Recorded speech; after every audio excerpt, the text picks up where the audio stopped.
అందరికీ నమస్తే అండి. Welcome to AVR Telugu vlogs. Shravana Varalakshmi Vratham అందరూ చాలా బాగా చేసుకునే ఉంటారు కదా! నేను కూడా చాలా బాగా చేసుకున్నానండి. వ్రతానికి ఒక 2, 3 డేస్ ముందు నుంచే నేను కూడా మా పూజా మందిరం అలంకరణ చేసుకోవడం, పూజకి కావాల్సినవి తెచ్చుకోవడం అన్నీ ఏర్పాటు చేసుకున్నాను. ఇక్కడ మీరు చూస్తున్నదైతే ఇది పెన్ అండి. అంటే మనం పెయింట్ ఉంటుంది కదా! సో, మామూలుగా మనం ఇలా ముగ్గు వేయాలంటే పెయింట్ బ్రష్‌తో చాలా కష్టపడాలి. ఎక్కువ టైం పడుతుంది దానికి. కానీ అంత కష్టం లేకుండా చూసారా ఎంత సింపుల్‌గా, ఎంత ఈజీగా వేసేసుకుంటున్నామో. ఈ చెక్క ఏంటన్నది మీ అందరికీ అంటే నా వీడియోస్ రెగ్యులర్‌గా చూసే వాళ్ళకి తెలిసే ఉంటుంది. మా పూజా మందిరాన్ని నేనెలా మేకోవర్ చేసుకున్నానో ఆ వీడియోలో చెప్పాను. ఒకవేళ తెలియకపోతే చూడండి. డిస్క్రిప్షన్‌లో లింక్ ఇస్తాను నేను. సో, దానికి ప్లెయిన్‌గా ఉంది. అంటే కింద స్టిక్కర్ మాత్రమే మేము వేసాము. పైనంతా ప్లెయిన్‌గా ఉంది కదా! సో, దాన్ని కూడా ఈ విధంగా అలంకరణ అంటే ముగ్గు వేసి ఒక ట్రెడిషనల్ లుక్ వచ్చేలాగా చేసుకున్నామనమాట. సో, పూజా మందిరంలో ఉన్న ప్లాంక్స్ అన్నిటికి ఇలానే. చూడండి వెంటనే ఎట్లా డ్రై అయిపోయిందో కనీసం మనకి అంటుకోవట్లేదు కూడా. ఇది ఇక్కడే కాదండి, మనం కిచెన్‌లో ముగ్గు వేసుకుంటాం కదా! స్టవ్ పైన కానీ, స్టవ్ కింద కానీ అక్కడ కూడా వేసుకోవచ్చు. ఇంటి ముందు కూడా వేసుకోవచ్చండి. ఎక్కడైనా సరే ఈ పెన్‌తో మనం ముగ్గు వేసుకోవచ్చు. ఇన్‌స్టంట్‌గానే ఆరిపోతుంది మనకి. ఏ డిజైన్ కావాలన్నా చాలా ఈజీగా వేసుకోవచ్చు. చూడ్డానికి కూడా ఒక ట్రెడిషనల్ లుక్ అయితే కనిపిస్తుంది. చాలా చాలా బావుంది. ఈ ఇంక్ పెన్ అయితే నేను 3 వచ్చి 120 రూపీస్‌కి తీసుకున్నానండి మీషోలో. సో, మీకు తెలిసే ఉంటుంది చాలామందికి. ఒకవేళ తెలియకపోతే కనుక నేను లింక్ అడిగితే ప్రొవైడ్ చేస్తాను. అసలు ఇవన్నీ చేయడం ఎందుకు? ఏదో కింద క్లాతో, పేపరో వేసుకొని, దేవుడి ఫోటోస్ పెట్టుకొని, పూలు పెట్టుకొని, దీపారాధన చేసుకుంటే చాలు అని కొంతమంది అనుకుంటారు కదా! ఇవన్నీ చేసినప్పుడు మనం పూజా మందిరం దగ్గర కూర్చొని దేవుళ్ళకి పూజ చేస్తున్నప్పుడు మన మనసు చాలా ప్రశాంతంగా ఉంటుందండి. సో, అందుకని ఇవన్నీ కూడా చేసుకోవడం. ఇప్పుడు మన గుడికి వెళ్తే ఎలాంటి పీస్‌ఫుల్‌నెస్ అనేదొస్తుందో, మన ఇంట్లో పూజా మందిరం దగ్గర కూర్చున్నప్పుడు కూడా మనకి అలానే అనిపించాలి. సో, అందుకనే మేమిలా రెడీ చేసుకుంటాం మా మందిరాన్ని. ఈ పైన హ్యాంగ్ చేసాం చూసారా? గోల్డ్ కలర్ మామిడి తోరణాలు. సో, ఇది మేము రీసెంట్‌గా తిరుపతి లాస్ట్ వీక్ వెళ్ళినప్పుడు అక్కడ తీసుకున్నామనమాట. ఇంకా మనం అసలు వ్లాగ్‌లోకెళ్ళిపోదాం. శ్రావణ వరలక్ష్మి వ్రతం రోజు ముందు రోజు నైట్ నుంచే అమ్మవారికి అలంకరణ అవన్నీ చేసుకుంటే కానీ మనకి మార్నింగ్ పూజ ఎర్లీగా అవ్వదు కదండీ! సో, ఈవినింగ్ అయితే మేము ఎర్లీగానే స్టార్ట్ చేసేసాము. బ్యాక్ డ్రాపు, అమ్మవారికి అలంకరణ చేయడము, అమ్మవారికి శారీ డ్రాపింగ్, ఫేస్ ఇవన్నీ కూడా నైట్ చేసుకున్నాము. ఈ ఇయర్ మాతో పాటు మా పిల్లలు కూడా మాకు సహాయం చేశారు. సో, వాళ్ళు కూడా మాకు హెల్ప్ చేస్తూనే ఉన్నారు ఏదో ఒక పనిలో. నేనేమో పూల మాలలు గుచ్చటము, పూజ సామాన్లు క్లీన్ చేసుకొని, రెడీ చేసుకోవడం, మార్నింగ్‌కి ఏమేం కావాలో వాటన్నిటిని కూడా నేను సిద్ధం చేసుకుంటున్నాను. మా వారేమో బ్యాక్ డ్రాపు, ఈ డెకరేషన్ అంతా కూడా తను చూసుకుంటున్నారనమాట. ఇద్దరం బిజీగానే ఉన్నాం. మాతో పాటు మా పిల్లలు కూడా బిజీగానే ఉన్నారండి. వాళ్ళు కూడా దేవుడికి, గుమ్మాలకి మాలలు గుచ్చటం అలాంటివన్నీ కూడా చేశారు. ఇంకా వాళ్ళ డ్యాడీకి హెల్ప్ కూడా చేస్తున్నారు. చాలామంది నన్నడుగుతారు, "నీకు ఓపిక ఎక్కువే, చాలా బాగా చేసుకుంటున్నావు" అని చెప్పి. అంటే నేనైతే బానే చేసుకుంటాను. కానీ నాకన్నా కూడా మా వారికి ఇంకా ఓపిక ఎక్కువండి అసలు. ఇలాంటి పూజలేవైనా ఉన్నాయంటే చాలా శ్రద్ధగా చేస్తారు. నేను వెయిట్ చేయాలే కానీ తను నిద్ర కూడా మానుకొని మరి చేస్తూనే ఉంటారు డే మొత్తం కూడా. కానీ నేనే కొంచెం వీక్ కదా! సో, నేను ఎక్కువ సేపు ఉండలేననమాట. అయినా సరే తను నాకు ఎంతవరకు వీలవుతుందో అంతవరకు హెల్పింగ్ అయితే చాలా చేసిస్తారు. ఇదిగో మా అమ్మవారికి లాస్ట్ ఇయర్ ఇలా ఈ శారీ పింక్ శారీలోనే అంటే అమ్మవారికి ఎలా వచ్చిందో అదే శారీలో మేము పెట్టేసాము అమ్మవారిని. సో, ఈ ఇయర్ మాత్రం అలా కాకుండా మా వారు ఇలా ప్లాన్ చేసుకున్నారు. ఒక బ్లౌజ్ పీస్ తీసుకొని ఫ్రిల్స్ పెట్టి మళ్ళీ అది ప్లెయిన్ అయిపోయిందని చెప్పి దానికి గోల్డ్ బోర్డర్ అటాచ్ చేసి అలా చేశారు. సో, ఇలా అలంకరణ, అమ్మవారి ఫేస్, ఆ కిరీటం ఇవన్నీ రెడీ చేసుకొని ఇంకా అప్పుడు పడుకున్నామనమాట. ఇవన్నీ చేయడానికి 3-4 అవర్స్ ఈజీగా పడుతుందండి. నెక్స్ట్ డే ఇవన్నీ పెట్టుకుంటే మనకి పూజ లేట్ అయిపోతుంది కదా! సో, పూజ ఎర్లీగా అవ్వాలి కాబట్టి మనం ముందు రోజే ఇవన్నీ చేసుకోవాలి. ఎందుకంటే మనం పూజ చేసుకునే పీఠాన్ని మనం మార్నింగ్ ఏర్పాటు చేసుకుంటే సరిపోతుంది. సో, ఇవన్నీ మాకు ఫినిష్ అయ్యేసరికి మిడ్‌నైట్ 1:00 అయిపోయిందండి. ఈ ఇయర్ కొంచెం ఎర్లీగా అయిందనిపించింది. ప్రతి సంవత్సరం అయితే మాకు 2, 3 అయిపోతుందనమాట. ఈసారి మాత్రం 1 కల్లా ఫినిష్ చేసుకొని నిద్రపోయాము. ఉదయాన్నే లేచి 4 కల్లా ఫ్రెష్ అయ్యి తలస్నానం చేసిన తర్వాత ముందు గుమ్మాన్ని చక్కగా మామిడి తోరణాలు, బంతిపూ మాలలతో అలంకరణ చేసుకున్నాము. ఎందుకంటే లక్ష్మీదేవి ఉండే స్థానం మనకి మెయిన్ ద్వారమే కదండీ! సో, అది అలంకరించుకున్నాము. అలానే తులసి కోటని అలంకరణ చేసుకున్నాను. అలానే ఒక పక్క ప్రసాదాలు సిద్ధం చేసుకుంటూనే, ఇంకొక పక్క పూజకి కావాల్సిన పనులు కూడా రెడీ చేసుకుంటున్నాను. వరలక్ష్మి వ్రతానికి మనకి ముఖ్యంగా కావాల్సింది కింద మామూలుగా అయితే పసుపుతో అలికి బియ్యపిండితో ముగ్గు వేసుకుంటాం కదండీ! మనం ఏ పూజ చేసుకున్నా సరే. కానీ ఈ వ్రతానికి ఖచ్చితంగా గోమయంతో అలకాలి నేలపైన. అంటే ఆవు పేడ. చాలా వరకు కొంతమందికి అందుబాటులో ఉండదు. సో, అలాంటి వాళ్ళు లేకపోయినా పర్వాలేదు. వీలైనంత వరకు అయితే ఎట్లా అయినా సరే గోమయం తీసుకురండి. ఎందుకంటే సాక్షాత్తు ఆ గోమాత మనకి లక్ష్మీ స్వరూపం కాబట్టి, ఆ గోమయంతో మనం అలికి ముగ్గు వేసుకొని, బియ్యపిండితో పూజ చేసుకుంటే చాలా మంచిదండి. లాస్ట్ ఇయర్ వరకు మా వారే తీసుకొని వచ్చేవారు ఎలా అయినా. ఇంతకు ముందు వరలక్ష్మి వ్రతానికైతే ఆ అమ్మవారి అనుగ్రహంతో మా ఇంటి ముందుకే ఆవు వచ్చింది. సో, ఆవు ఇంటి ముందుకే వచ్చి పేడ వేసింది ఆ రోజు. అదే తీసుకొచ్చి నేను పూజలోకి ఉపయోగించుకున్నాను. ఈసారి మాత్రం మా పిల్లలు తీసుకొచ్చారనమాట. ఎందుకంటే మా సందులో అన్నీ కూడా ఆవులు తిరుగుతూనే ఉంటాయండి ఇక్కడ. ఎప్పుడూ ఇంటి ముందుకు కూడా వస్తూనే ఉంటాయి. సో, మాకు ఆవు పేడ దొరకడం పెద్ద కష్టమేమీ కాదు. ఇంకా ఈ పీఠం పెట్టడానికి ముగ్గు వరకు అయితే నేను మా వారికి వేసిచ్చేసాను. మిగిలినవన్నీ కూడా నేను సిద్ధం చేసుకునేలోపు ఆయన ఈ అలంకరణలన్నీ కూడా చేసేసారు. ఈ అరటి దూటలు పెట్టడానికి మనకి ఒక టాస్కేనని చెప్పాలండి వ్రతాలొచ్చినప్పుడు. ఒక డబ్బా పెట్టి అందులో బియ్యం పోసి మళ్ళీ అది బ్యాలెన్స్ ఆపుతుందో లేదో చూసుకొని చాలా కష్టం అనిపిస్తుంది. కానీ ఈ స్టాండ్‌లు తీసుకుంటే మాత్రం చాలా ఈజీగా మనకి టైం కూడా సేవ్ అవుతుందండి. చక్కగా దాంట్లో ఇది గుచ్చేస్తే చాలు అస్సలు పడే అవకాశమే ఉండదు. ఈ పీఠం పెట్టే ఇది క్లీనింగ్ ఇవన్నీ కూడా నేను మా బాబుకి చెప్పాననమాట.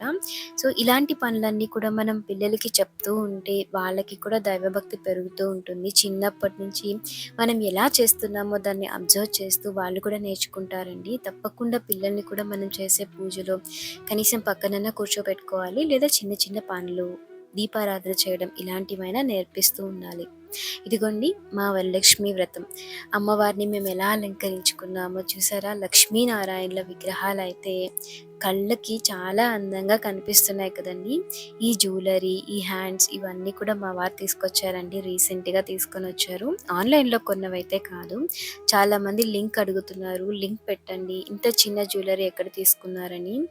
సో, ఆన్‌లైన్‌లో కూడా మనకిప్పుడు అవైలబుల్ ఉన్నాయండి. కాకపోతే ఇవన్నీ కూడా మేము ఆఫ్‌లైన్‌లోనే తీసుకున్నాం. కొన్ని విజయవాడలో తీసుకున్నాము. ఈ అమ్మవారికి అలంకరించిన ఈ తామర పూలు, ఈ చేతులు, ఈ అరచేతులు ఇవన్నీ అయితే వైజాగ్ ఎళ్ళినప్పుడు, హైదరాబాద్ ఎళ్ళినప్పుడు తీసుకొచ్చారు రీసెంట్‌గా.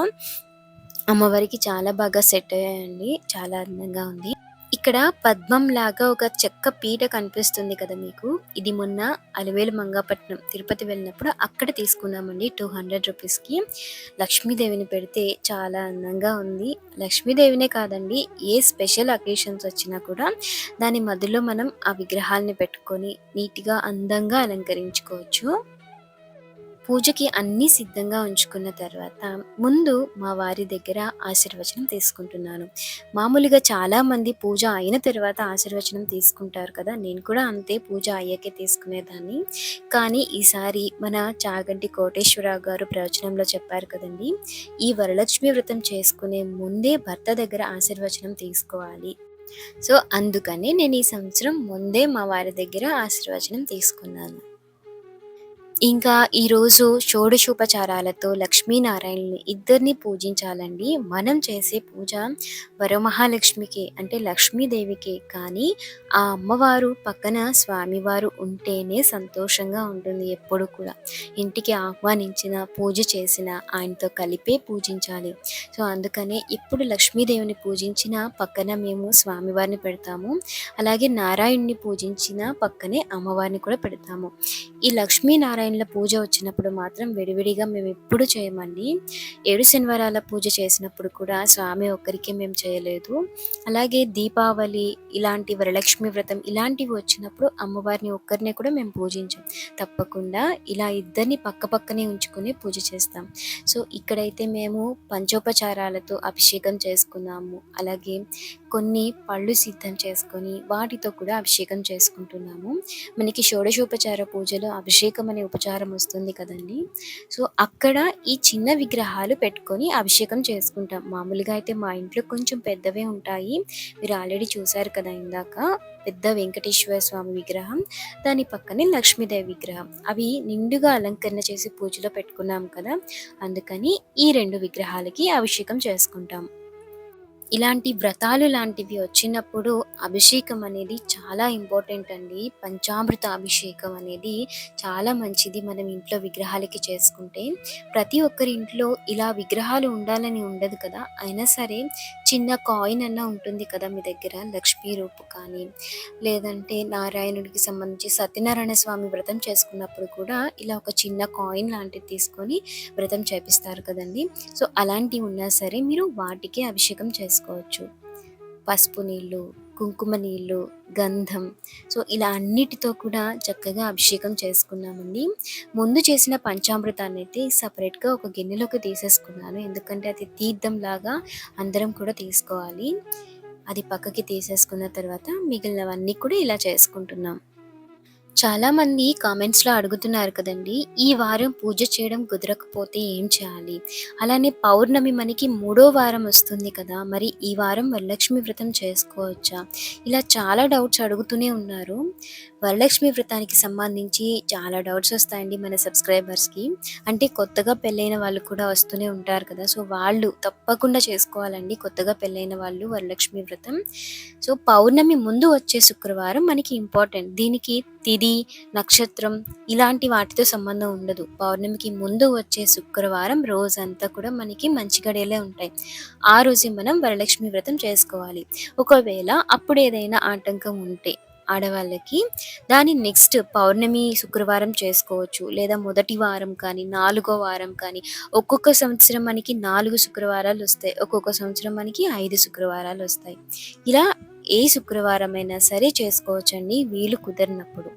సో, ఇప్పుడే చేసుకోవాలి తర్వాత చేయకూడదు. అయ్యో! నాకు పౌర్ణమి ముందు కుదరలేదు, ఇంక నేను చేయలేను అని అస్సలు అనుకోవద్దండి. మీరు ఏ శుక్రవారం కుదిరినా సరే అమ్మవారికి పూజ చేసుకోండి. తప్పకుండా చేసుకోండి. పౌర్ణమి ముందు చేయడం కుదరకపోయినా సరే ఏం బాధపడక్కర్లేదు. ధూప దీప నైవేద్యాలన్నిటినీ సమర్పించుకొని అమ్మవారి వ్రత కథ చదువుకొని తోరపూజ కూడా చేసుకున్న తర్వాత తోరాన్ని కట్టుకొని ముత్తైదులకి వాయనం ఇవ్వాలి. ఈసారి నేను భోజనాలు లాంటివి ఏమీ పెట్టుకోలేదండి. ప్రతి వరలక్ష్మి వ్రతానికి నేను వచ్చిన ముత్తైదులకి భోజనాలు పెట్టుకునేదాన్ని. కానీ ఈసారి నాకు కుదరలేదనమాట. సో, అందుకని ఇంటి దగ్గర ఉన్న పెద్ద ముత్తైదువులే వచ్చారు ఈసారి మా ఇంటికి. సో, ఇక్కడ మీకు కనిపిస్తుందయితే నలుగురు. ఇంకొకరు కొంచెం లేట్‌గా వచ్చారనమాట. సో, వచ్చిన వాళ్ళకి చక్కగా తాంబూలం ఇచ్చి ఆశీర్వచనం తీసుకున్నాను. అందరికన్నా పెద్దావిడండి ఆవిడ. పైకి ఎక్కలేరు. కాళ్ళు నొప్పులనమాట. అయినా సరే ఎలా అయినా పాపం ఎక్కి మరీ వచ్చారు ఇద్దరు కూడా. ఆంటీ వాళ్ళకి నిజంగా చాలా థాంక్స్ చెప్పుకున్నాను నేను వచ్చినందుకు. పైకి వచ్చి తాంబూలం తీసుకొని చక్కగా అమ్మవారిని కళ్ళారా చూసుకున్నారు. బావుందమ్మా, చాలా ఓపిక మీకు, చాలా బాగా చేసుకున్నారు. బయటికి వెళ్తూ కూడా ఇంత ఓపికగా చేసుకున్నారని చెప్పి అంటున్నారనమాట ఆంటీ. నేను ఒక్కదాన్నే కాదాంటీ, మేమిద్దరం కలిసే చేసుకుంటాము. మా వారు చాలా బాగా చేస్తారు. సో, అలంకరణ అంతా కూడా ఆయనే చేశారని చెప్పాను. చాలా ఓపికమ్మ మీ ఇద్దరికి అని చెప్పానన్నారు. కొంతమంది ఏంటంటే ఇప్పుడు వీడియోస్ కోసం అని చెప్పి చేస్తున్నారు కదా! సో, నేనేం అనట్లేదు. కానీ మేము ఒక 3 ఇయర్స్ అవుతుందేమో యూట్యూబ్ ఛానల్ పెట్టి. కానీ మేము ఈ పూజ మా మ్యారేజ్ అయిన ఫస్ట్ సంవత్సరం నుంచి కూడా ఇలానే చేసుకుంటున్నామండి. దాదాపు ఇప్పటికొచ్చి 10 ఇయర్స్ అబోనే అయింది. సో, అప్పటి నుంచి కూడా మేము చేసుకుంటూనే ఉన్నాము. అందులో నేను వీడియో పర్పస్‌కి నేను ముందు మన సబ్స్క్రైబర్స్‌కి తెలియడం కోసం ఒక పూజ చేసి పెట్టేస్తాననమాట ప్రతి సంవత్సరం.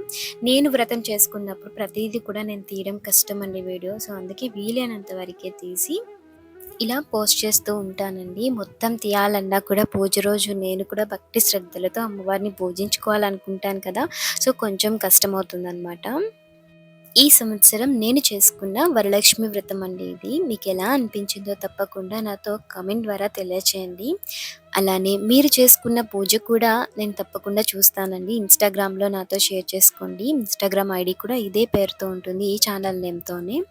సో, వీలైతే మన సబ్‌స్క్రైబర్స్ ఎన్ని పెడతారో చూసి దాన్ని బట్టి నేను ఇన్‌స్టాలో కూడా పోస్ట్ చేస్తాను మీ పూజా వీడియోసు. ఆ వరమహాలక్ష్మి ఆశీర్వాదం మనందరిపై ఎప్పుడూ నిండుగా ఉండాలి. అందరి కోరికలు నెరవేరాలని మనస్ఫూర్తిగా కోరుకుంటున్నాను. శ్రీమాత్రే నమః.